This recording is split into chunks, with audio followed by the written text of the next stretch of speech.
புனர்வாழ்வின் பின்னர் வாழ்வாதார உதவிகள் வழங்குவதாக கொடுக்கப்பட்ட வாக்குறுதிகள் பல முன்னாள் போராளிகளுக்கு இன்னும் பூர்த்தி செய்யப்படவில்லை. சிதம்பரநாதன் தூயவன் புனர்வாழ்வு பெற்ற முன்னாள் போராளி.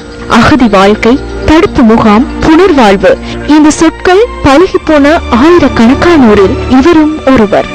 மன்னார் மடு பிரதேச செயலக பிரிவுக்குட்பட்ட பெரிய பன்றி விரிச்சான் கிழக்கில் வசிக்கின்றார் சிதம்பரநாதன் தூயவன். 2009ஆம் ஆண்டு முதல் 2011ஆம் ஆண்டு வரை பூசா தடுப்பு முகாமில் இருந்த இவரை புனர்வாழ்வுக்கு அனுப்புமாறு நீதிமன்றத்தினால் உத்தரவிடப்பட்டது.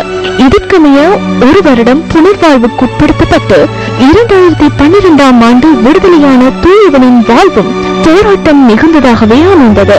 மனைவி மற்றும் 3 பிள்ளைகளுடன் எஞ்சிய நாட்களை மகிழ்வுடன் கழிக்க வேண்டும் என்ற இவரின் எண்ணம் பொருளாதார சுமையால் சிதறிப்போனது.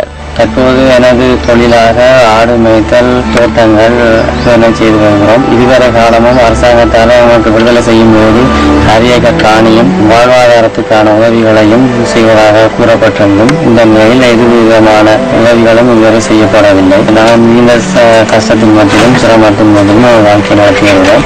புனர்வாழ்விலிருந்து விடுதலை செய்யப்படும் போது அளிக்கப்பட்ட வாக்குறுதிகளை நம்பிய பல முன்னாள் போராளிகள் இன்றும் நெருக்கடிக்குள்ளாகியுள்ளனர்.